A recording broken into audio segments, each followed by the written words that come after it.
దానికి భిన్నంగా హస్తప్రయోగానికి ఏమవుతుందంటే ఇక్కడ రఫ్ స్కిన్ ఉంది, ఎక్కడ రసాలు ఊరట్లేదు, సాఫ్ట్నెస్ లేదు, ఇక్కడ టెంపరేచర్ లేదు. ఇవన్నిటి పక్కన పెడితే ఈ అంగం అనుకోండి, ఇది మనం బిగించుకుంటున్నాం గట్టిగా ఫోర్స్గా.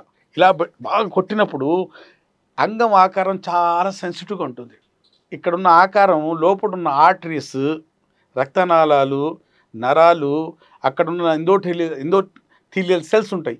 ఆ సెల్స్ అన్నీ, నరాలన్నీ, ఆకారం అంతా పాడైపోవడం జరుగుతుంటుంది. నష్టం వల్ల పెద్దగా ఉన్న అంగం 6 ఇంచుల అంగము 13-15 ఇయర్స్ హస్తప్రయోగం చేయడం వల్ల పెళ్ళి అయ్యే వరకు 2-3 ఇంచుల అంగం తగ్గిపోతుంది. ఇంకా మన టైం తగ్గిపోతుంది, టైం కూడా తగ్గుతుంది.